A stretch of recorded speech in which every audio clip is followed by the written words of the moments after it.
I will now, sorry, where did I will now call the February 25th, 2026 regular Historic Preservation Commission meeting to order. Staff, roll call, please. Thank you. The agenda was posted in compliance with open meeting law, and all members are in attendance with the exception of Member Hancock and Member McMahon that are participating via teleconference. A quorum is established. Thank you. We will now stand for the Pledge of Allegiance.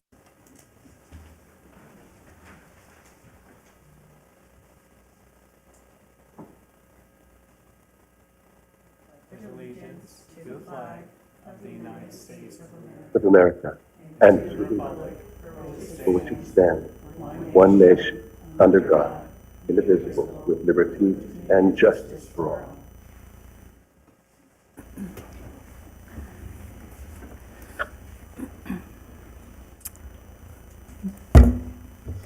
The first item on the agenda is the initial comment period. Public comment during this portion of the meeting must be limited to matters on the agenda for action. Each person has up to 3 minutes to speak on a specific agenda item. The public may call 702-589-9629 to provide comment. Is there anyone in the audience who would like to speak at this time? If so, please come forward.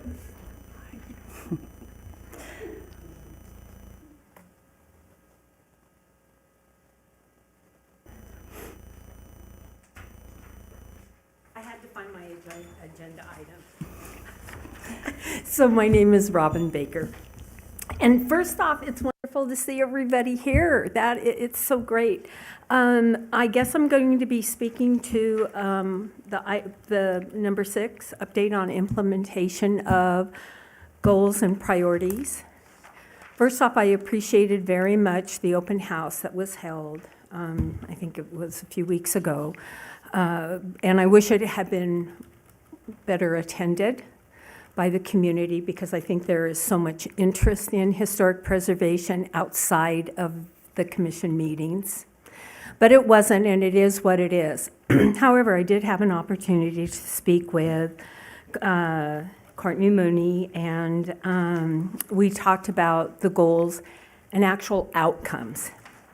And I've been coming to your meetings periodically for several years now, and it's infrequent, rare, that I hear anything that even resonates close with me as far as accountability, as far as number of grants for the residential grants and the amounts of money that were given. Where the money exactly comes from, I've learned that it's not federal money, but it's city money. Is it a line item?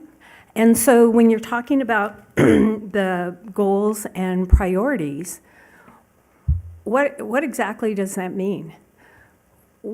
How did it get started? How did that become a goal? How did it become a priority? And if it's 3.1 and 3.2, I'm very interested in those. And then what are the outcomes? I know Courtney does surveys and she does studies, but no one ever comes in, and I'm a resident of the historic district. I'm very interested in the sense of place. No one comes and speaks to me. No one knocks on my door and tells me what I can do better, what needs to be done, how I could help. I do read because I know that now the utility bill carries information about what's going on in the historic preservation efforts. But if I don't find it in the newspaper or my information with my utility bill, I really don't hear much energy going on as far as historic preservation. And so once again, I'm going to ask, what will happen if the historic preservation district goes away? And if no one calls, I know that some have told me, well, that nobody's going to call the National Registry. And if they do call, like Courtney told me this, they won't take the designation away. But that's not really what I'm talking about. I'm talking about the sense of place, preserving the historic district as it is, as it was intended to be when it was developed, which means including the history of place. How do we do that? So anyway, I'm very happy to see all of you and have a great meeting tonight.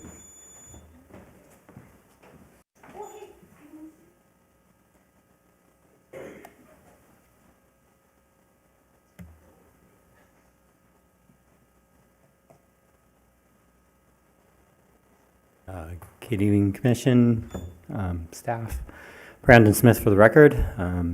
Just want to, again, kind of double down on everything that Robin just had said. There's a lot of questions, very few answers. And we understand that you guys are under the confines of how the council administers the city and how they direct you. So thank you very much for hanging in there with everybody. Hopefully we can keep everybody honest and above board. I have a lot of the same questions that again, Robin has been asking for months, if not years. And I think, again, I truly believe our big issue here is in Boulder City is, especially the council continues to tout us as a historic city, a historic designation. Obviously, we are a very tourist-driven economy here, and we lost a lot of our character over the course of just the time that Robin and I and a whole bunch of other people have kind of assembled into town. Most of the reasons that we've come, some of them have disappeared altogether. And there just doesn't seem to be a real effort in trying to preserve the character. I did speak to Courtney a couple days ago because I was a little alarmed that they'd been discussing the motel sign district being added to an agenda somewhere in advance. We're 3 months behind that ball now, so eventually that's supposed to come up. And these are things that really need to be addressed. I mean, we are a historic town, and we need to keep it that way. Not that we can't change, not that we can't evolve, but our character is our history, and we need to celebrate it, and we need to keep it in place. I had a couple ideas just for, Preservation Day that's coming up. If we again, celebrate what we are and our heritage and our character, and make that day kind of a fun event. I think that everybody in the historic district that owns or rents in the historic district and is happy to be in one of those homes,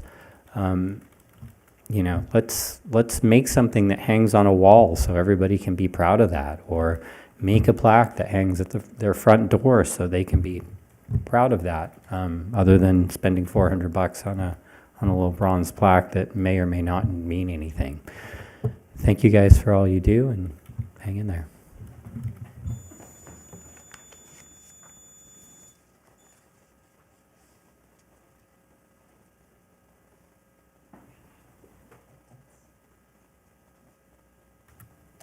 Is there anybody on the phone? Any other comments from the audience?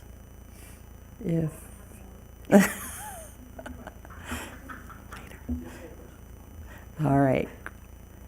Thank you. Seeing no one else has any additional comments, we will close the initial comment period. Agenda item number 1, approval of the minutes of last month's meeting. Do I have a motion for approval? I have a comment on that first. Page 2, the bottom paragraph on page 2, I think it should add to that,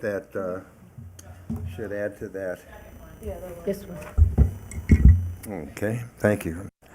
The bottom of paragraph on page 2, you should add that, I believe in response to Commissioner McMahon, he had mentioned about changes that would have to be done to the hangar in the event it were to be a museum.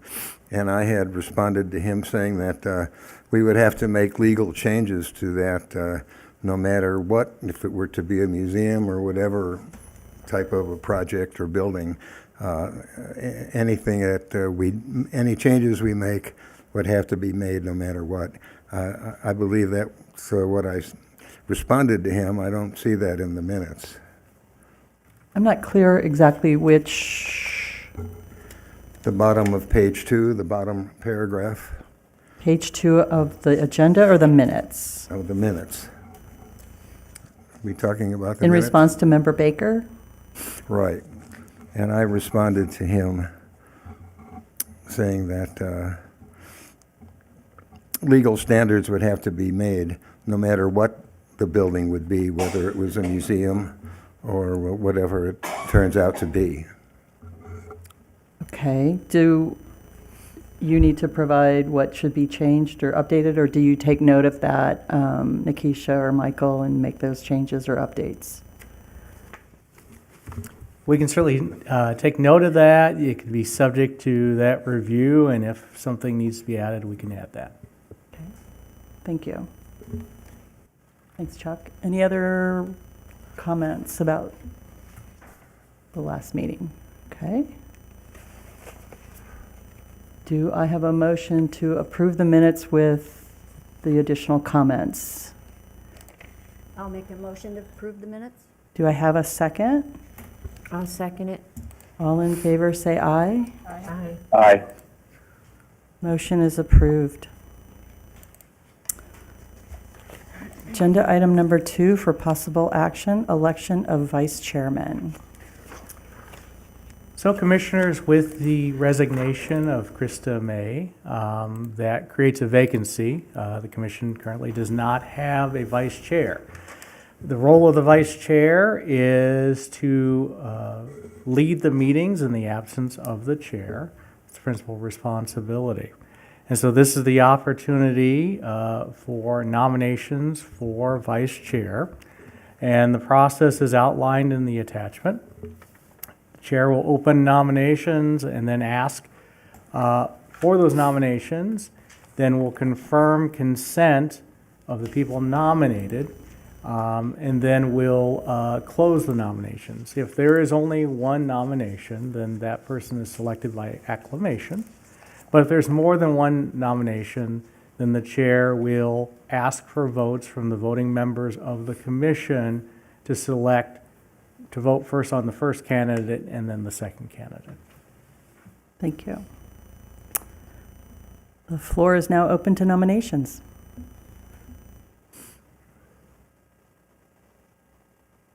I'm allowed to ask if somebody wants to be it?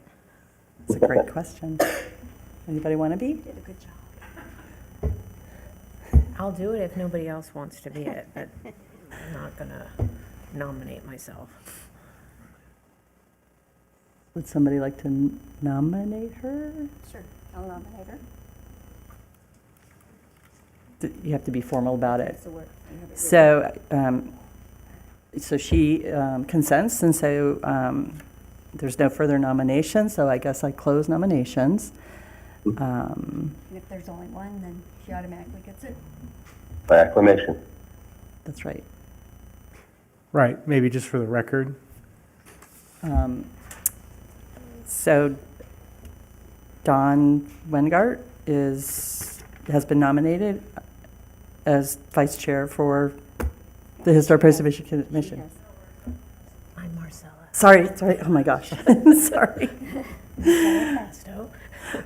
Marcella Fasto has been nominated and accepts the nomination for vice chair for the Historic Preservation Commission. Is that Thank it? you. Thank you. Sorry about that, sorry.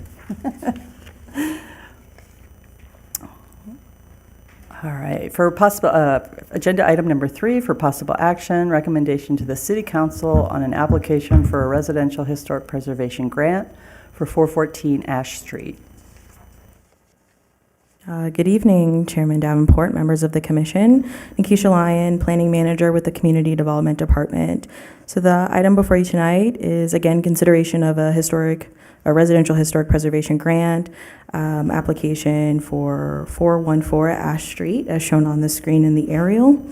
Built in 1931, the residence was constructed by the Six Companies Incorporation as one of 11 single-family homes for their engineers and superintendents to reside during the construction of the Hoover Dam. The home was built in the Spanish Revival architectural style and continues to retain its original form and massing the majority of its historic fabric and retains its integrity of location, design, feeling, association, and setting.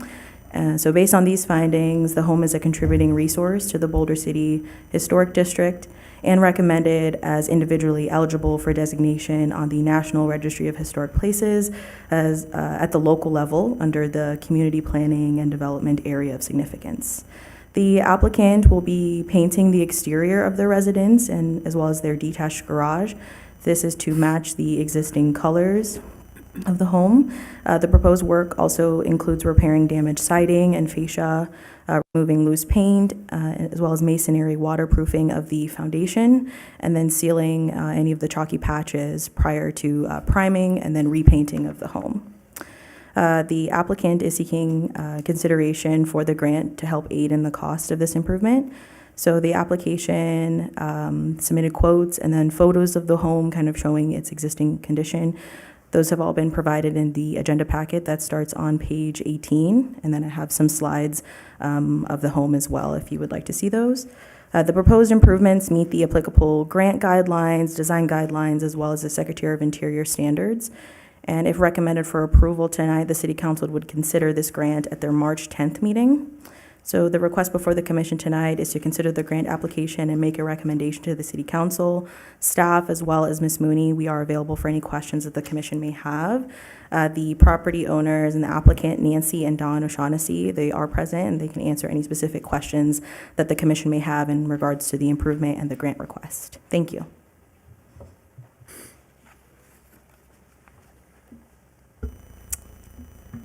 Does anyone have any comments or questions for staff? I just think it's going to be a great update for the street. Madam Chair, Member Hancock on phone. I took a drive by the house, and beautiful home. I was really amazed at how much originality remains on that house. A grant to them to repaint that house will be money well spent. It'll be a huge improvement to the house and a real nice addition to that neighborhood. In the packet, it looked like there's two quotes. Are those competing quotes? Are those together to do the same work? I didn't know. Yeah, so one of the requirements when submitting the application is that you do provide two quotes. And so we would go with the most responsible and lowest bidder as a government agency. So the lower one of those, we would be reimbursing up to 50% of that cost. And then part of what I was attempting to do was to see if it met the intent as I defined it, and I appreciate Ms. Mooney's response on that. And as I interpret the code, it's a little wish-washy, actually. That's my interpretation. And so part of that was to identify whether this is considered maintenance. And if it's painting, I do consider that purely maintenance, but then there was some reference to repairing of wood. Typically, paint contractors don't repair wood, so that's kind of where I'm trying to really deliberate on. Is this a purely a maintenance project, or is this more of a restoration, repair of existing? Obviously, by painting it, you're going to prolong the life of it, and it's going to improve the architectural value of that home. But as I interpret what's ineligible is purely maintenance. So before making my decision, I kind of wanted to get an understanding of that. Is it repairing of wood, which again is typically not done by a paint contractor, but.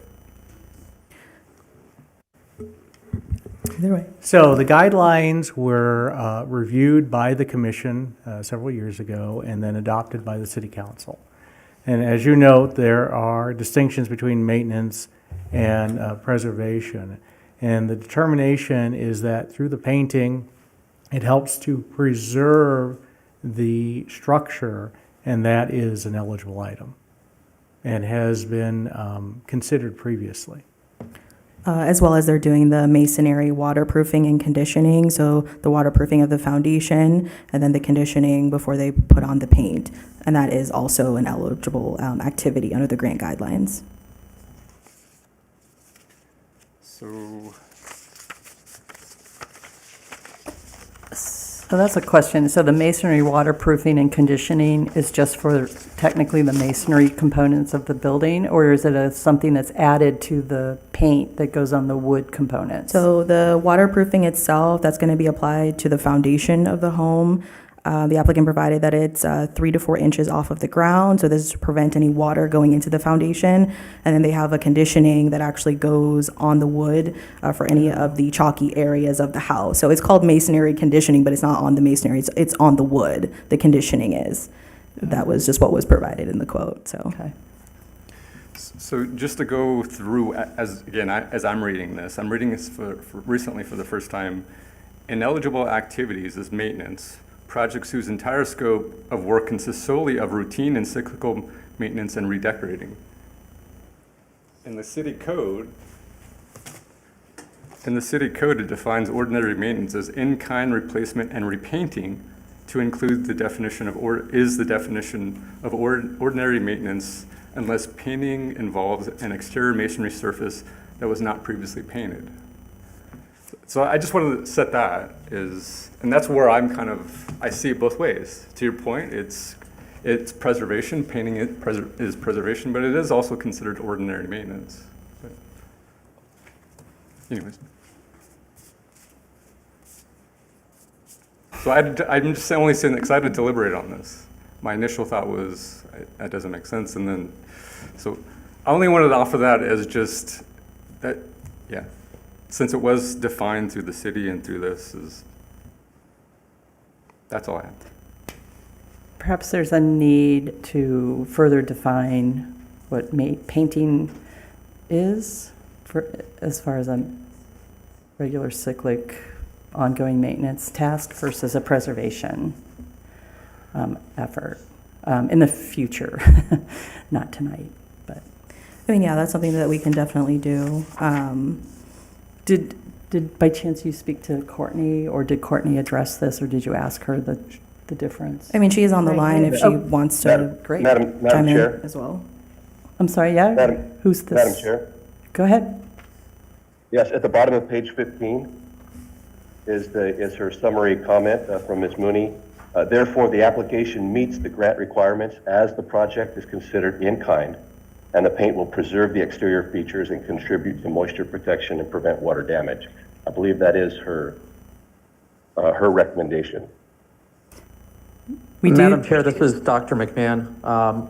That is correct. As somebody that's preserved several wooden historic pieces from the 19th century, paint and water sealing are a necessary component of preservation that supersede ongoing care and maintenance. Without the paint to protect the underlying wood, it exposes it to rot and further damage. So by painting, it's going above and beyond the regular maintenance and care and actually going towards the standard of preservation, because without it, you lose the underlying original historic fabric. Additionally, the area in the code that talks about the ordinary maintenance, I believe where you're referring to, Member Johnson, is 11-27-5.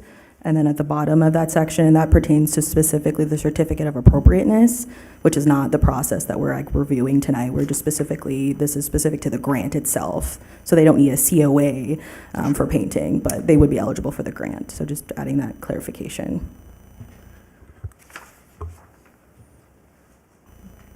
But if in the future somebody does submit a COA and they want to paint their home, then we have the same problem.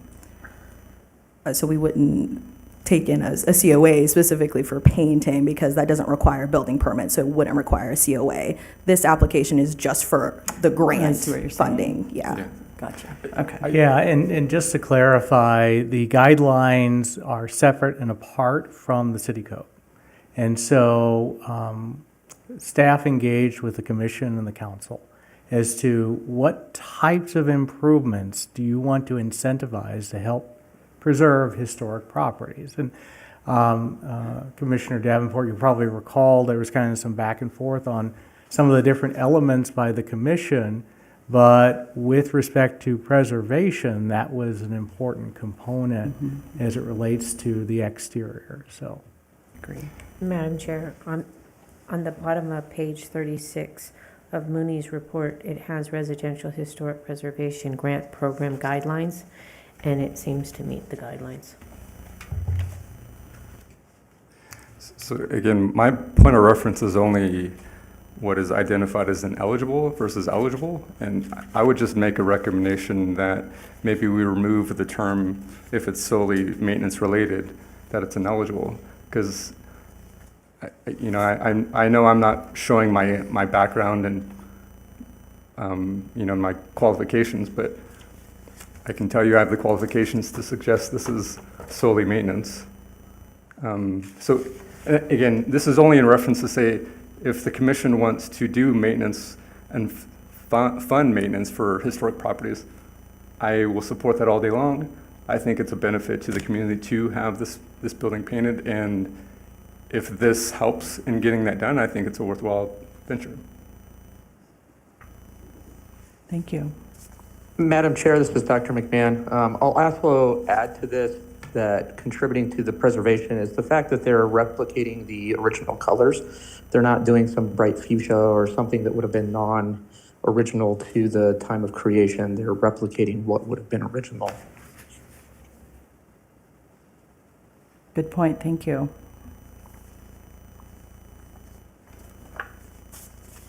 Are there any other comments?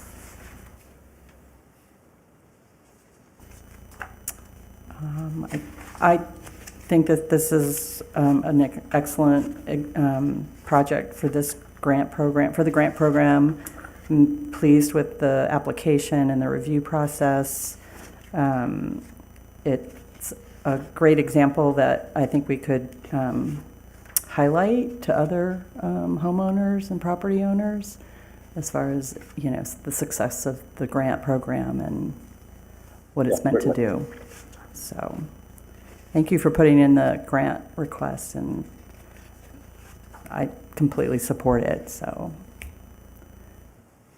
Any other questions? So I guess the recommendation to City Council is to approve the grant. Is that correct? Well, we would need a motion in a second. I would like to motion that we approve the grant. I'll second it. All those in favor say aye. Aye. Aye. Motion is approved, thank you.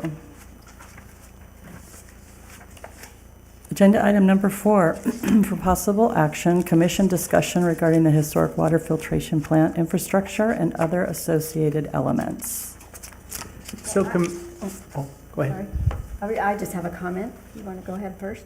Yeah, what I was going to do is just kind of a brief overview summary and then have Ms. Mooney highlight at a high level her staff report that's in the staff report attachment. So this was requested by the commission last month. And so we asked Ms. Mooney to evaluate the historic water filtration plant infrastructure and the associated water system that leads to the dam.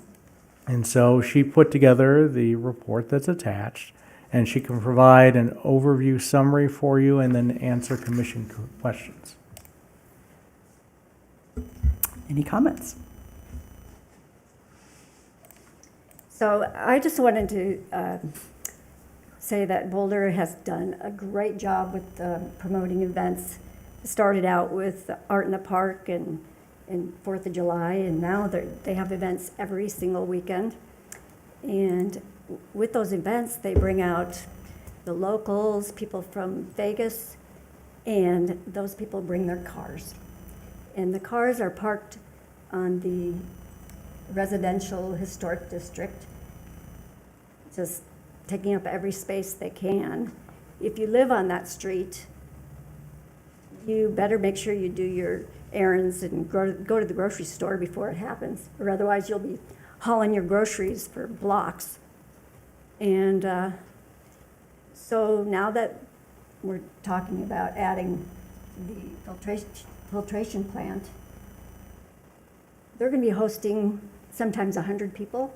That brings 50 cars. So we have that meant 50 more cars wanting to park in those areas. So is there something that we can do to start the parking lot there before we start having events?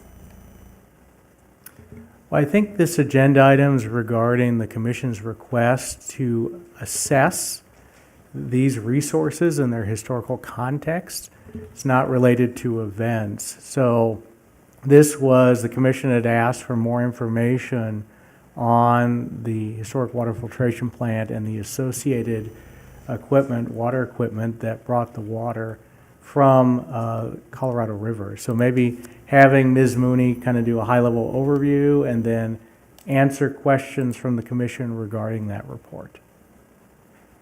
So can we ask staff to start working on some kind of parking lot design? That's not part of this agenda item.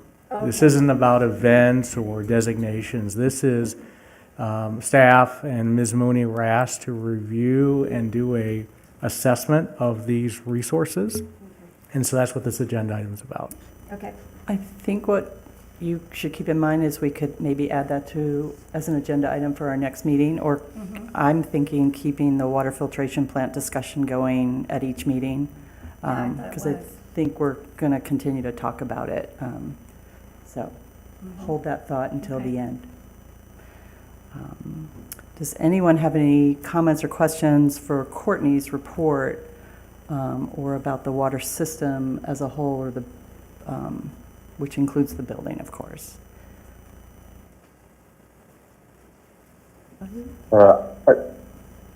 Chairman, Mr. Hancock? Go ahead. Yeah.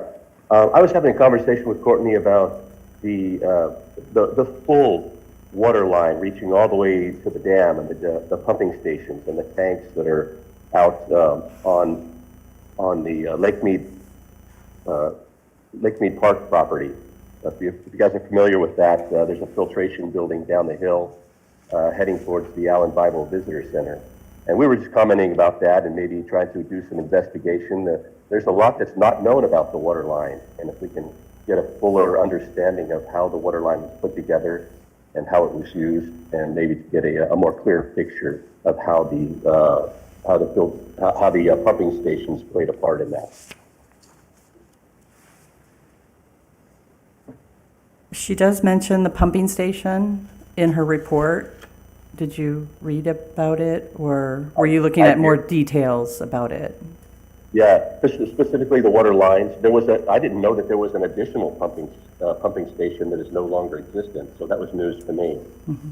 But it would be neat to diagram all that out and get a map of all of those things put together. I know we have a rep map in our packet, but there's more information that we could put together, and I think that Ms. Mooney is looking into that. That'd be great. It would be good to, I think we have some information on the city's website about the water filtration plant, and maybe we could eventually add more information about how the water plant was connected to the water lines and the tanks and other, look at the entire structure as far as giving that information out to the public. So, in our packet, part of the evaluation of the pumping station down the hill was, I think at one point they were looking about demolishing it. So I'm trying to save that little pumping station down the hill. I'd like to see something done with it to protect it from more vandalism, and maybe see if there's somehow we can kind of bring some restoration to it in the future. So one of the questions I had for Courtney, and she answered to say that pumping station is actually owned by the Bureau of Reclamation and not the city. Right. And so I think there's a need to work with the Bureau of Reclamation on how to best preserve it. And Yeah. And by the way, so is the parking lot. right, It's also owned by the Bureau of Reclamation. So engaging them on some of the things we want to do might be a positive step forward. I'm curious why the Bureau of Reclamation still owns it when is it technically within Lake Mead National Recreation? Is it within their boundary? It's a national recreation area, so I don't know the background on that. Certainly, Courtney can provide additional context. Courtney, are you there? Can you help with this question? Yeah, hi. Good evening, everyone, commissioners and public and staff. The 2A and 2B pumping station property is at the recreation area, and it says it's owned by the USA. So it's owned by it's overseen by the Park Service, I'm guessing, maybe in partnership with Reclamation. When I was pulling all this information together, I ran across a couple of references to who might be responsible for maintaining specifically the 2A and 2B pumping stations, and I didn't have enough time to like really do a deep dive and find out kind of, you know, what the regulatory language for that is, what the agreements are that are in place. This was kind of just a summary of what has already been documented and the recommendations that were made for eligibility to the National Register, and give you a sort of overview of, you know, the agencies that are involved and how kind of the extent of the BC line. And it was, Chair Davenport submitted a question earlier, and it was interesting because she wanted to know if it was recommended or determined eligible as a district or as, you know, what it was. And apparently it was just eligible as a structure with kind of like associated features, which is not necessarily how we would do it today. But so there were several associated features that were identified in the 1991 report. One of those is at the Hoover Dam intake and pumping station, and that is that is within the NHL, so that's already protected. There's a river pumping station that is probably in ruins, and we don't know necessarily where that's at. The 2BC and 2A pumping stations are just, west of the visitor center, and they're visible on the map. And there was a receiving tank that was located just north of the filtration plant that was demolished. There's the water filtration plant, which is kind of the star of the show, and there's the west storage tank, which is the first structure in Boulder City, and that's up on Water Tank Hill. A retaining wall, which is a ruin, and I don't know if we know where that's at. And then there is the features that are associated with the A line, which came in later in the late 1940s. And the only feature that's within the district, within the Boulder City boundaries, is that east storage tank, which is the tank that is, at the northeast section of the historic district in Boulder City. And the A line has not ever been evaluated because it was never old enough when these original evaluations were done. So that's kind of a missing link somewhat to this water system. And I kind of wanted to just pull this. I wanted to get a sense of what the commission is thinking about, what your hopes and dreams are for protecting the water line, or at least the resources that are within the city, because I feel like since there are some, it's kind of multi-agency, either maintenance or ownership, that any kind of preservation efforts are going to take some coordination, and I wanted to kind of get a sense from the commission what it is that you were thinking, and then I could pull together a strategy for, working with helping the city work with the various agencies. I guess for me, the first step is understanding what the resources are and their history and their condition, and then making that information available, at least to the commission, the city, to the owners, jurisdictions who have responsibility, and at least having that information somewhere where we can all get it. Is that the SHPO's office, or can it just also be on the city's website, because it is affiliated, the system as a whole is affiliated with the important building being the water filtration plant.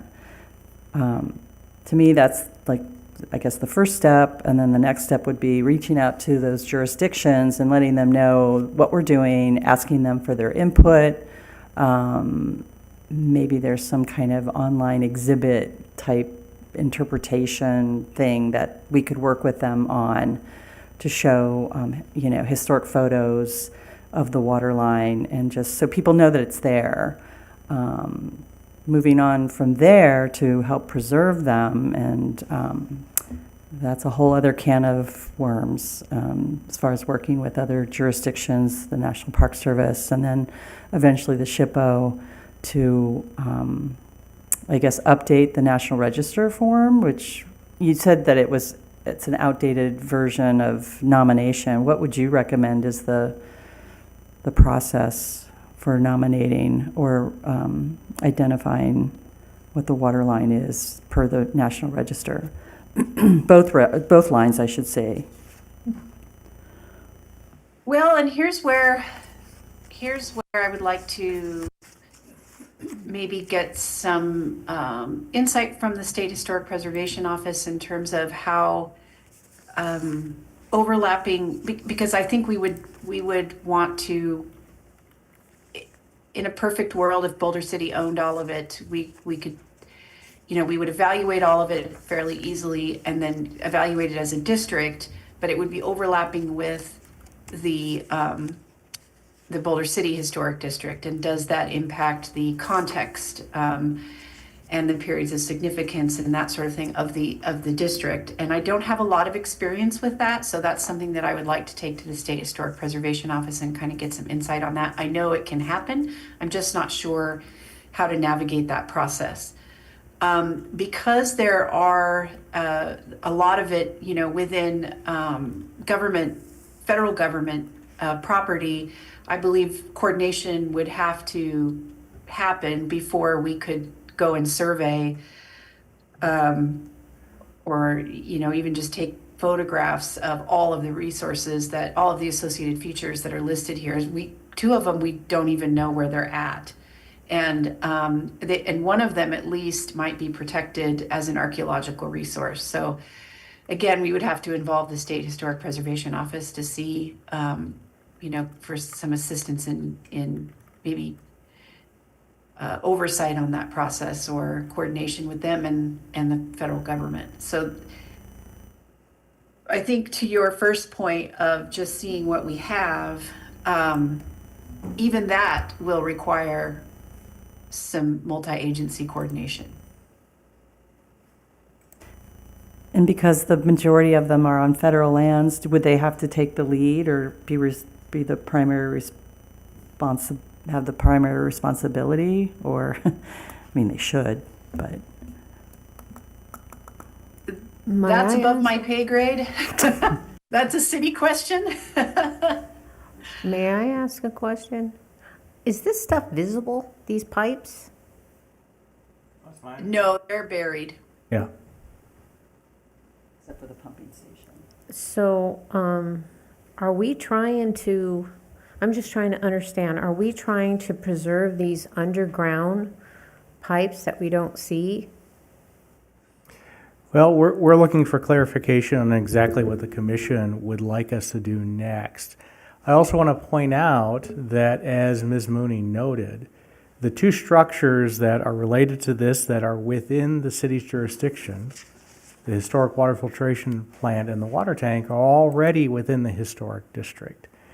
And the commission and the city has no authority to designate districts within federal properties. So we don't have the ability to do that. So I think the focus here is you're wanting to understand more about the history of this whole system. And certainly, like with Ms. Mooney's report, we can put this on the website to help educate folks about the different elements.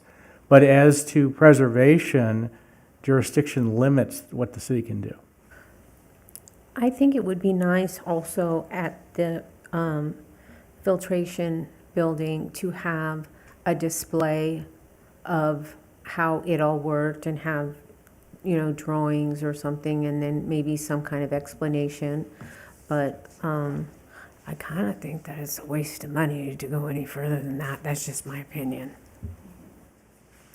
Yeah, I would second that notion. To excavate that and to restore it would be kind of futile as an effort, and of course, all the disturbance that you would do to that entire corridor. But I agree. I think just knowing that the history of this and maybe having a means of displaying that at the water filtration plant, I think is a nice touch.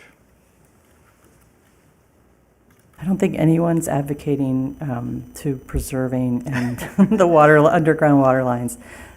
How this all came about was the pumping station, which the city has expended time and effort to get rid of graffiti on a building that isn't theirs, because we care about it, or it's been brought to the attention that it's a really neat historic structure that's affiliated with the water system and the water filtration plant.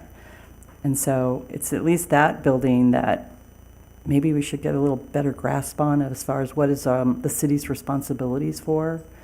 Should we partner with the Park Service on, what does maintenance look like on that? Are we just the watchdog to tell the Park Service, hey, look after your building? Share resources to help with the graffiti and the at least stabilization of that building. I don't foresee, restoring it. I don't know. That I could be wrong, but or is it so far gone that it needs to be demolished? Is it an eyesore? Is it a problem? Those are discussions that But this is a that building. we have to.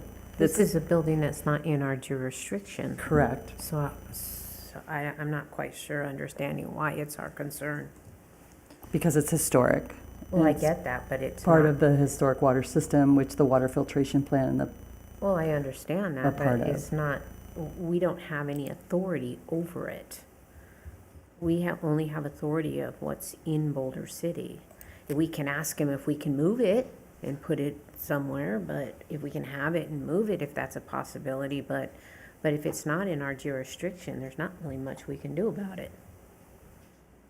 So then why does the city help pay for graffiti removal or take care of the graffiti removal?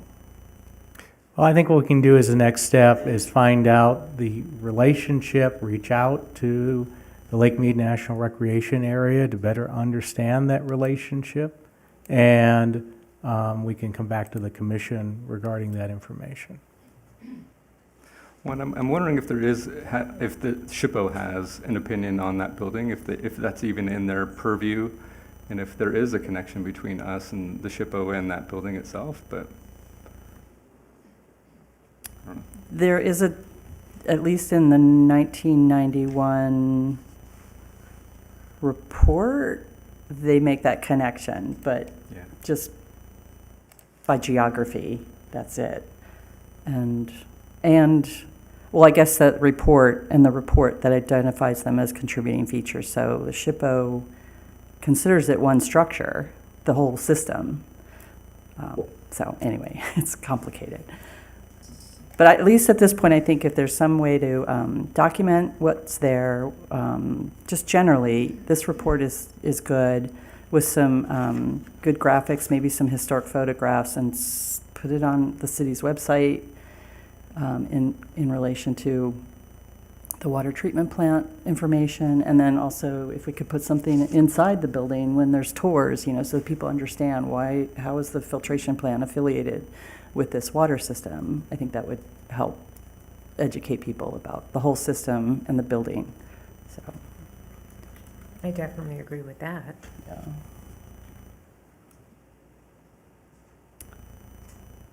So do we need to make a recommendation for city staff to move forward with, or Courtney to get more information, or do we as a commission help, write up something on the water plant? I'm going to ask Ms. Mooney if she needs further clarification on the additional information you're seeking, but certainly asking staff to look at the opportunity to provide this information about its connection to the water line as part of the historic water filtration plant.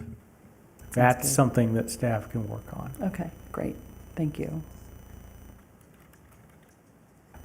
Any other questions or comments? No? Thanks, Courtney.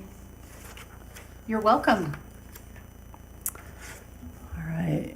Moving on to agenda item number 5 for possible action, discussion regarding activities for Historic Preservation Day and award for 2026.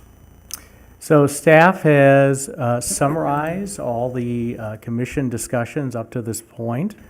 What staff would encourage the commission to do with this discussion item tonight is to start working down to the key activities that you're planning for on Historic Preservation Day and identifying which commissioner is going to work on each of those elements.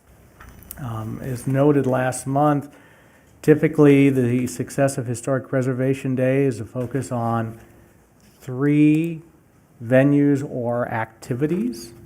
And so we have summarized all the suggestions that have been provided previously and for the commission to discuss. And also, you'll see in the staff report, we've got the timeline of when certain activities have to be accomplished. So you'll see that next month, you will choose the award winner for Historic Preservation nominations, and the flyers for HPC activities have to be completed by April 15th. So it's important that between this month, you finalize what the activities are going into next month so that that can all be completed and promoted.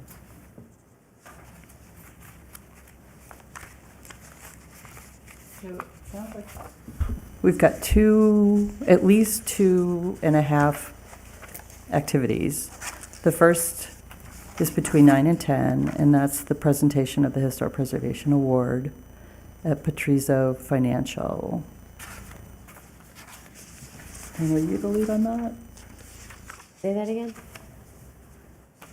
What's the lead on that? Member Weingart would be the lead for coordinating with Patrizio Financial. Okay. Any updates on that, or does that, They're just waiting for direction and times.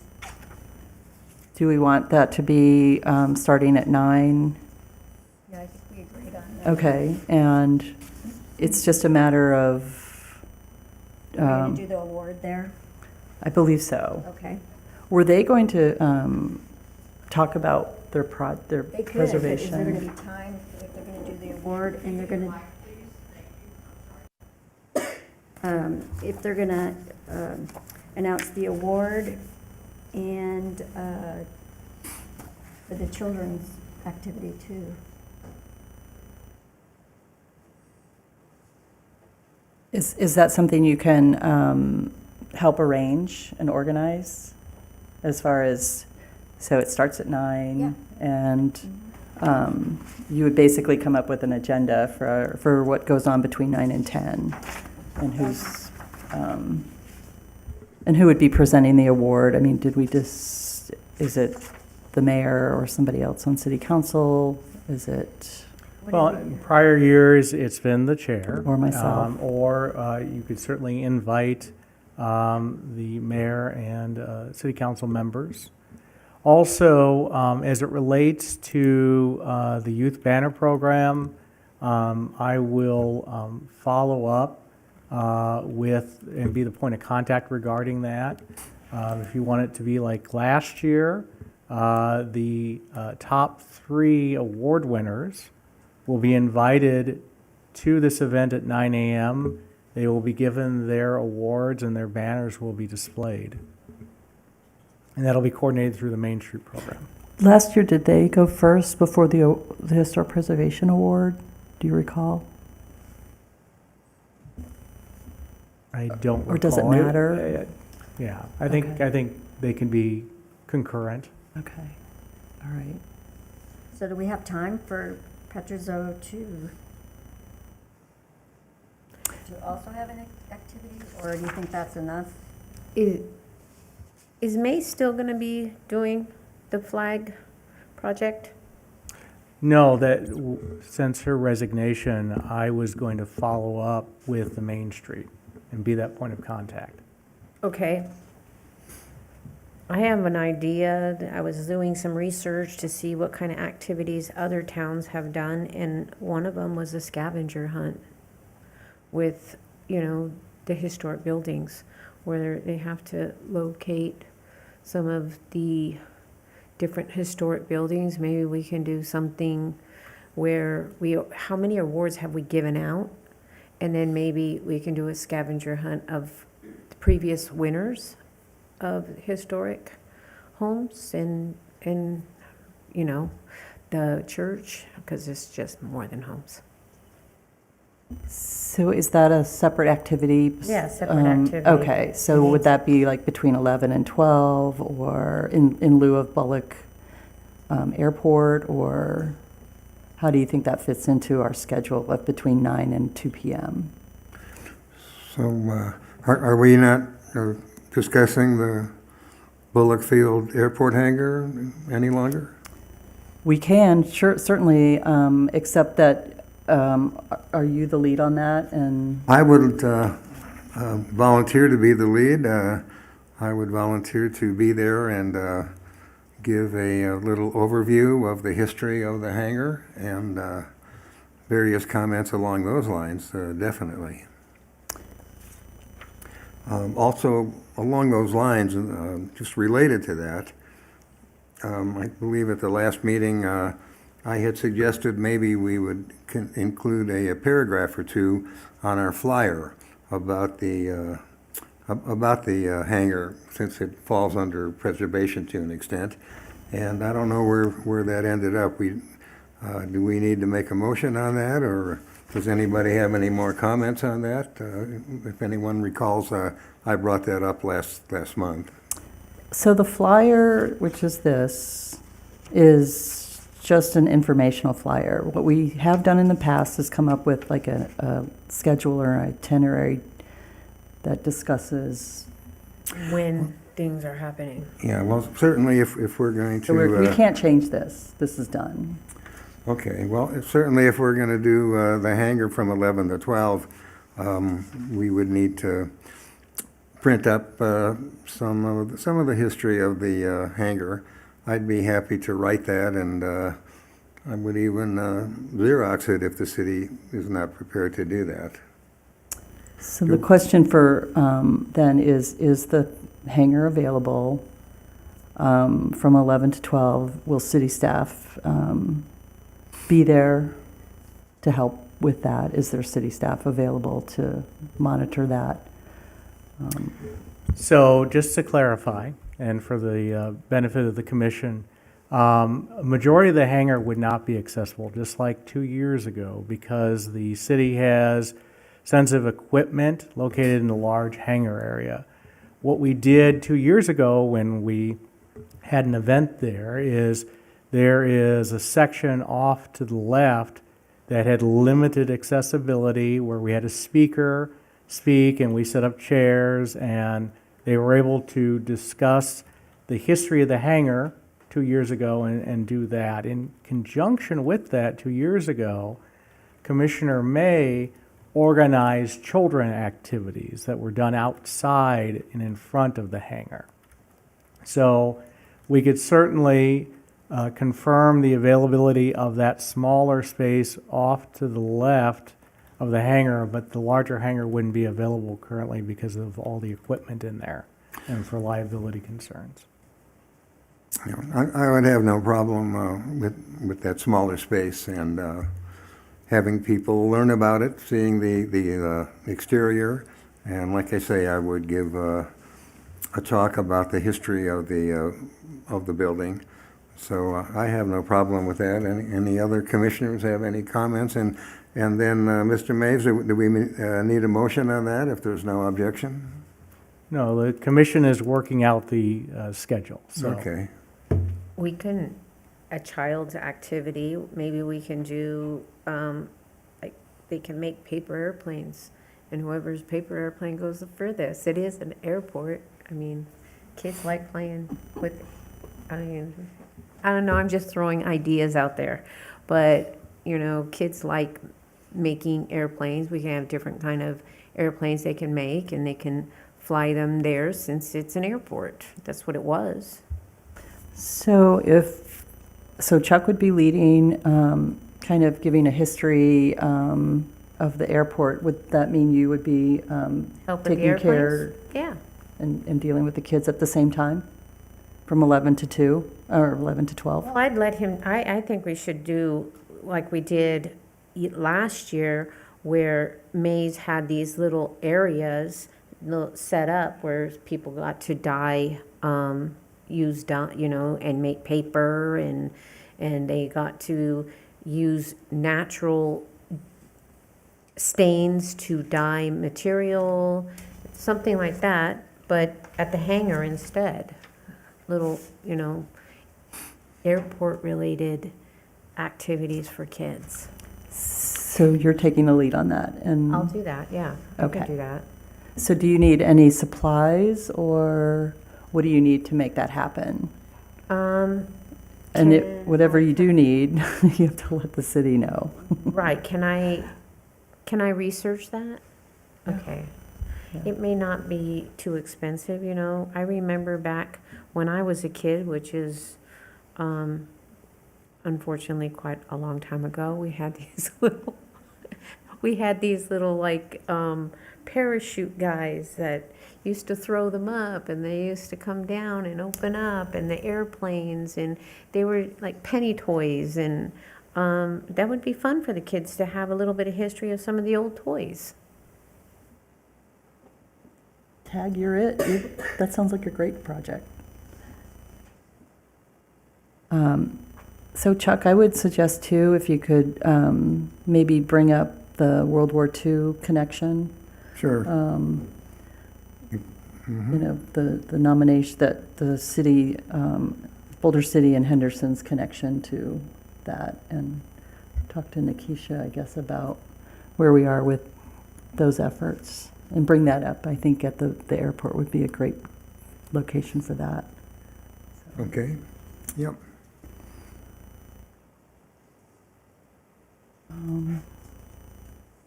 All right, so that sounds like that's going on from between 11 and 12. So getting back to the 9 to 10, normally in the past, what I recall, there was like an introduction to Historic Preservation Day, introduction of our hosts, giving out the award, and then giving out the Historic Preservation Award, and then the flag project winners. So, so I think that can all fit within between 9 and 10 o'clock. And then if Patrizio, how did they pronounce? I've heard it several ways. You know, if they want to talk about, or be available, I guess, to discuss what did they Yeah. do to the building. I don't know if they really want to or need to do a tour of the building, unless they want to. I guess you should ask them. Yeah, I'll get together with them and see which way they want to go, whether it's, because the building is a Sears catalog. They want to do that, or they want to go the money side of it. I don't know. Okay. So I'll talk to them.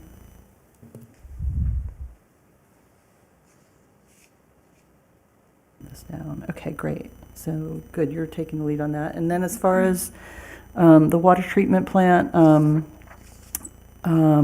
I've been in contact with Michael and members of the Boulder City History and Arts Foundation, and artists who have an interest in the sculptures there that are in Reflections Park. And so we're going to, I'm still working to try and coordinate what does an Alan Stromberg, ceremony look like. And so I'm talking with Michael. I've been in touch with Michael about what that looks like. And so the water treatment plant will be open between 10 and 11:30. Michael has mentioned that there will be historical information available to people to learn about the water treatment plant, but there's also going to be kind of an informal what do you call it, a survey, I guess, for what do people think the water filtration plant should be used for? Like get some, feedback on, they see this building, well, what can it be used for? And are there parking issues? Yes. And then I think simultaneously, we'll have a little dedication to Alan and his role in Reflections Park, and as well as his role in historic preservation in Boulder City over the years. So, and I'm taking the lead on that. So it sounds like everything's going to finish by noon. Is that what we're looking at? Between 9 and, there's nothing going on between 12 and 1 or 1 and 2? Unless we need to extend any of these times for these. Yeah. I have a question on the children's activity. How much time do you think that would take? Well, I kind of think if you did your part first, Yeah. and then we did the children's activity right after that, then we can let them try to have fun and enjoy all the way to 1 o'clock. That's what I was wondering, if we should expand that time zone there. Okay, Yeah, sounds good. Because we'll be doing the whole thing all in one spot. Mm-hmm. Sounds good.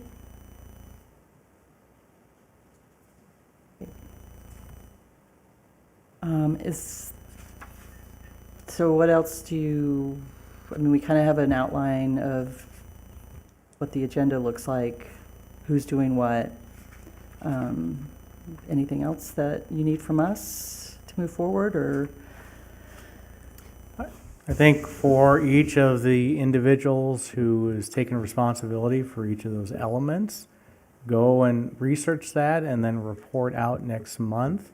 And then next month, we can have a draft flyer with this schedule. And I'm allowed to recruit people from the community to help with my children's activities? Absolutely. I know who I'm picking over there. So when is the draft flyer for, we just post that online and then it's passed out that day, right? Or, Well, flyers can go in the utility mailer. oh, it's that flyer, Yeah. okay. Mhm. All right, Yeah, we did the initial flyer, which was for historic preservation nominations.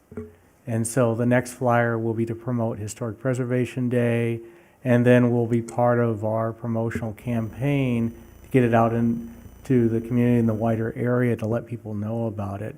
And in fact, our communications manager was part of a Channel 3 focus that highlighted Historic Preservation Day and the nomination, and so has been looking at ways to help promote the event. so the flyer goes out on the 15th, 4/15. When do you need a final flyer for publishing? Final flyer will be next month, because we have to have that out at the end of March to get into the utility mailers for April. So at our next meeting, we have to finalize the flyer. I would say that we'll have to finalize it beforehand. We'll probably send it out to the commission and make sure there's any concerns, because usually that has to be done the week prior. But with this schedule and confirmation that that schedule's moving forward, we'll be ready to go. And I think Nikisha wants to say something. I was just going to say that, last year to kind of help with the deadlines, we did the save a date flyer. So that's also an option that we could prepare now based on the information shared. Staff could make a flyer now so we don't miss any deadlines, and then we can do a final flyer at the next month's meeting that's distributed Great idea. online. Yeah, thank you. That's great. Okay. All right. Do we know who's doing what now? Anything else? Oh, how many award nominations have you received? Do you know? One. We've received one so far. Drats. Is there something we can do to kind of push it more about get your nominations in? Yeah, we've continuously put information out on social media as well as press releases on the website. Another effort that I'm going to be working with the Chamber of Commerce is getting it on the digital billboard that's at the corner of Buchanan.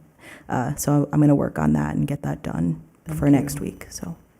And a reminder that commissioners can submit nominations as well. Okay.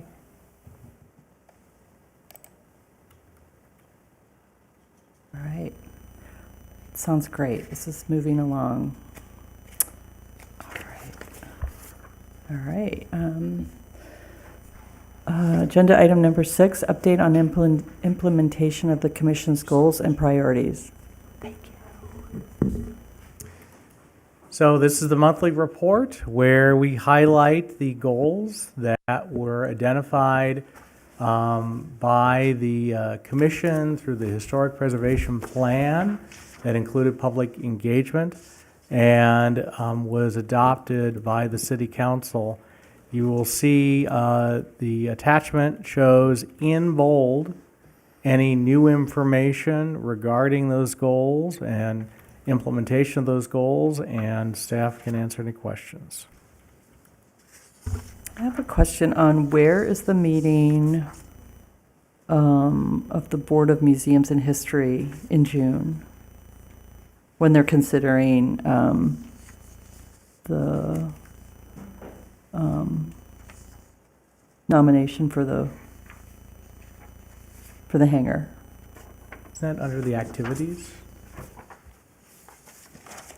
It's 3.1 on February, blah, blah, blah. Ms. Mooney has responded to the comments made in Ms. Mooney. Oh, did you? In the comedy, activities later. I gotcha. No, it says the same thing. It's in both. Yeah, I don't know the final location yet. I think it's at the Las Vegas, like one of the museums in Las Vegas, but I'm not sure. They just kind of gave us a heads up, but we don't have anything finalized yet. Okay. Do you know who's, I'd love to attend if it's open to the public. Yeah, Or- I would assume that they're open to the public. Once I get more information, I can and provide that to the commission. Great, thank you. Any, When you guys tell me what you guys are doing, because I have a question. This is the agenda item that reports out on implementation of the Historic Preservation Plan goals. Right. And then we have the next agenda item that talks about activities that have occurred within or outside the district. So what's the question? Are we on item number 6? Yeah. Okay, that's what I need to know. I'd like to know, am I allowed to ask you where we are on certain items? Yes. Oh, okay. Where are we with Mooney doing the evaluation for the hotels, the sign row, whatever they call it? Our goal is to, and we highlight that under 3.1, that Broadbent has completed a draft on that, and the plan is to bring that to the commission in March. Okay.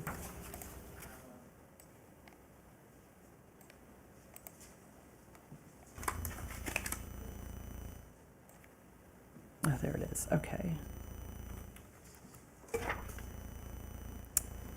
Any other questions about that? Mm-mm. Okay. All right, thank you. Moving on to agenda item number 7, discussion and update on the status of properties in the historic district or other potentially eligible properties. So in similar fashion, this is a monthly report, and it does highlight various activities, and we note in bold new information that has been added to this report, and staff can answer any questions. I did want to highlight that our own Ms. Lyon was featured in a BC Insider that talked about design guidelines, educational workshops, and upcoming historic preservation events, and so that's on the city's website and on YouTube. In addition, As I mentioned earlier, our communication manager, Lisa LaPlante, has been highlighting various historic preservation efforts, both through social media and as well as media in the valley. Was or is that episode 16 of BC Insider, is there a link within our historic preservation site? Or can we have there be a link, like maybe call it, I don't know, public outreach and media, or I don't know what? Yeah, I can add a link on the website. That'd be great. Thank you.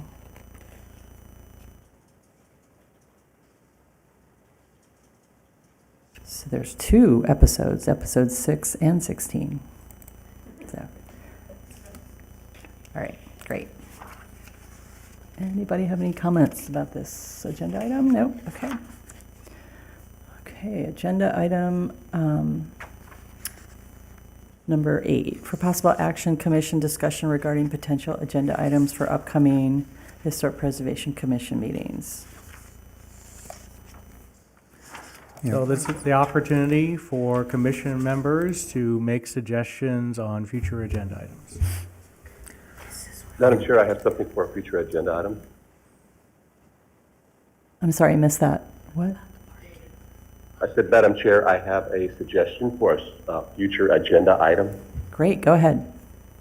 Yeah, I would like the commission to consider adding lighting, or suggesting to City Council to add lighting around the water filtration building, uplighting on the building, lighting around in the landscaping, just bringing a lot more light to that area, and especially light that features the structure itself.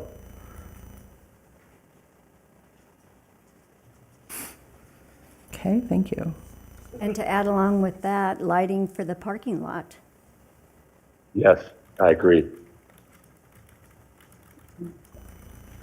So I guess that warrants a discussion about who owns that parking lot. Yeah. And so do we need to get an update on, there's 2 parcels there that are still owned by the Bureau of Reclamation, and I'm curious what the status of reconciling that issue is. Maybe we could get an update on that at the next meeting. Yeah, we can have an agenda item that talks about these items. Is there a way that we can ask them if we can obtain the parking lot? And release it from them?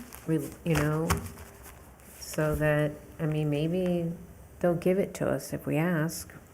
Yeah, it doesn't hurt to ask. And the city gave the senior center their building, so. Definitely talk about that at the next meeting. Yeah, I would like to talk about that at the next meeting. And speaking of the lighting, the light improvements at that building, I'm curious what, that should include,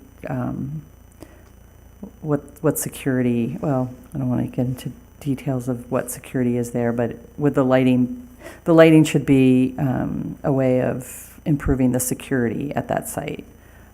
So if you drive by at night, you can see that the whole place is very, very dark. I think adding some light that's decorative and beautiful and featuring the whole area will certainly add to the security and safety of the whole property. Mm-hmm. So we can have this agenda item for next month so the commission can discuss. Great.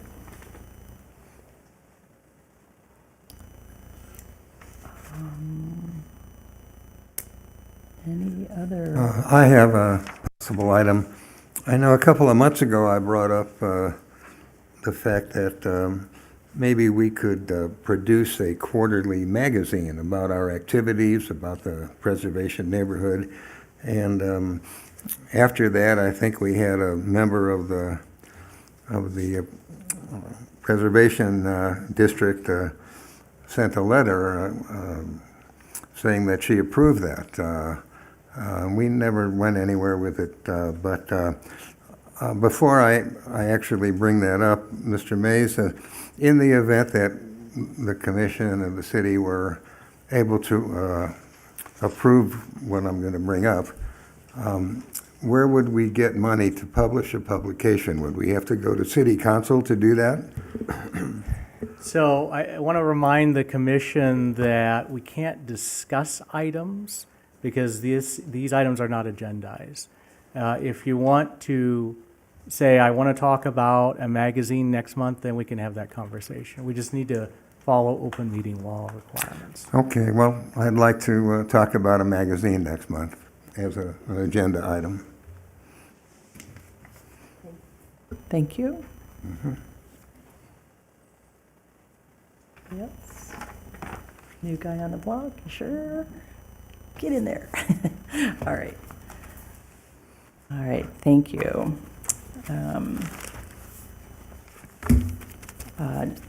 Now is the final comment period for the evening. Each person has up to 3 minutes to speak on any topic. The public may call 702-589-9629 to provide comment. Is there anyone here who would like to speak? Thank you. Hi, okay, I'm ready now. I didn't have everything prepared and I walked in late. So Brenda Delormier, and thank you all, and welcome Dawn, and welcome Dave on the phone to the commission. I missed it last month too. So you all actually covered about half the things I had written down throughout the meeting to speak about, so now I have to go through all this. But I texted a couple of you during this about an idea for the airplane hangar, and there are some pictures of little wooden model airplanes that maybe you could either offer as a prize, or maybe people could build on as they go along through that station. The ones I sent you are really complex, and they took me about 20 hours to build, so I wouldn't suggest that one, but maybe Ruben has something at his shop, I don't know, but maybe check with him. So, but it was fun, but maybe not that model kit. So anyway, I wanted to say that was a great idea about the lighting at the water filtration plant. And if you go on the SeeClick Fix app, you can see, it was probably last summer, I had submitted a complaint on there about somebody who had clearly stomped out intentionally all of the existing lighting. So just don't get that kind. And Public Works did fix it really quickly, but yeah, don't get some kind that can be like an uplight that can be easily destroyed. So, but I think that's a great suggestion, lighting it up. And somebody had also suggested parking in the area was needed. I don't know what's going on with that 1404 Colorado Street property, if it's been foreclosed on by now, but that's a huge, huge parking lot. So maybe it's worth looking into, and directing parking to that for events with signage could help. Just go park down there. So those were some of my suggestions from what you all had discussed in the meeting. Something I had wanted to bring up, or two things I had wanted to bring up. One is a suggestion that I've made repeatedly to our city council about, and I don't think it would be needed by this commission as often, but I've asked them repeatedly if they could have maybe monthly or quarterly workshops with residents, not the same kind that you held with back on January 20th, but one that residents could come in, presumably residents within the historic district could come in and maybe have breakout sessions at roundtables where they go over issues they've had living in the historic district, maybe like things I've heard, maybe issues with the historic preservation ordinance, or making use of the grant, or where they've run into roadblocks there. Or I know that we have been working for years now with the Bureau of Reclamation and trying to get that Xeriscape garden up on the hill fixed. And to that note, I know I'm out of time, but I would just like to know, I know it's too late to suggest more agenda items, but I am curious where that landed, because I know it hasn't been on a Historic Preservation Commission agenda for a while. It hasn't been on a city council agenda for a while. And the Bureau, the federal government, they did state their willingness to transfer that property to the city and let the city take care of remedying it. So I just don't know what happened to it. And I know it was suggested doing that for the parking lot, so maybe be careful what you wish for. But I would be curious to know the status of that, what happened to it, if it can be picked up by this commission, if it has to go through city council. But it would be great to get that moving again, just because we've done so many hours of work on it. So thank you all. Okay, have a good night.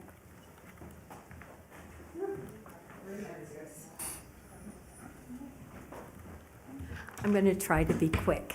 Once again, my name is Robin Baker. So first off, I love the idea of a quarterly magazine because I believe that we need to develop more opportunities for people to be involved in the history of Boulder City because it's unique and it's important to the place. And B, encouraging the residents of the historic district and the businesses to working toward either, I'm sorry, I can't even think what I want. Well, but improving what they have or preparing what they have. And going back to the idea of massing, thinking about massing so that we could encourage people to improve their properties in sections. If we thought about that word massing, and then the grants would be extremely effective because a younger person who might not be able to invest $20,000, $30,000 in their home could work through that grant and make improvements over time. I was very happy to hear you talk about whether it's maintenance or not maintenance and kind of clarify. It just eases the process when you're clearer on what the expectations are so that people can be clearer and there's a better communication between the city and yourself. It just helps the process, I believe. I was disappointed not to know the amount of money. You gave them the grant, but how much did they ask for? There's so many things. There was no agenda available for me tonight to look at. I don't know how much the grant was for. And so when I'm trying to do accountability on my own, because as I said, I've talked with Michael multiple times over a 5-year, not about having a 5-year period. He thinks 3 grants were available, but no, how much money? So if I'm going to track for myself to see the if it's working, if that grant is actually helping, if the ordinance is actually helping. You need information so that you can make educated, informed outcome or solutions, or at least have an intelligent discussion. The other thing I have, as I was listening, I don't know what NHL is. It took me a year to figure out what the HPC was when you guys would refer to it during meetings. So now I have to go home and figure out what is HLC. The other question I have is, what does it mean to pull together a strategy? That is like, I have no idea what that means. And so I would sometimes like clarification from the commission about what other people are talking about, because I don't always understand everything that's being said. So, the other thing I want to say is that I think the toys suggested, I think having period toys, I thought that was such a great idea. And if there was a map to go from point A to point B to point C, that would make life much easier for myself on Historic Preservation Day. Have a good evening and sweet dreams, Blair. Thank you. Thank you.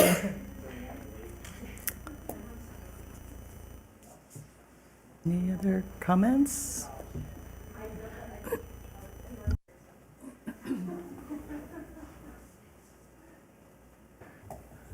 Good evening, Commission, Council, and ladies and gentlemen. Just following up on some of the comments tonight, thank you so very much for taking an interest in 414 Ash Street. I think, honestly speaking, from a historic owner's point of view, anything that we can do to preserve the heritage and the character of the homes that still remain at least contributing, even if not, if they're trying to return their homes to a status of being contributing, would be a tremendous asset to the city. I think we should never stand in the way of returning those homes to a contributing status in any way, shape, or form, no matter what that takes. I also think that from a preservation perspective, we currently are custodians of the water filtration plant. It's a tremendous city asset. And I personally am a little dismayed at its current status. Obviously, there's been a lot of work done to that with the hundreds of thousands of dollars worth of money that have been thrown at the building. We're still suffering from looking at plexiglass versus glass. The windows haven't been properly restored to their operating or even just an aesthetic that was present before. I would love all those things to be addressed. I'd also love for that building to be more purposeful for our community. I mean, it gets at this point used very infrequently, a few days a year. It's an extraordinary piece of our heritage and very important to the city. And I don't think enough people know about that. If we did something more productive with it, opened it up more on a daily basis, weekly basis, monthly basis at least, throw a little pop-up gallery in there, something to just get people through and into the building and once again engage them in some sort of interest in historic preservation. I think that would be tremendously responsible for the city going forward. Some of Bryn's suggestions were spot on in regards to offering some sort of something that we can build and engage the younger community in historic preservation. Obviously, this is a generational issue, but from the top down, we all need to be involved and engaged. Thank you so much for all that you do. And congratulations, Nikisha, on your upgraded status. Thank you. Promotion.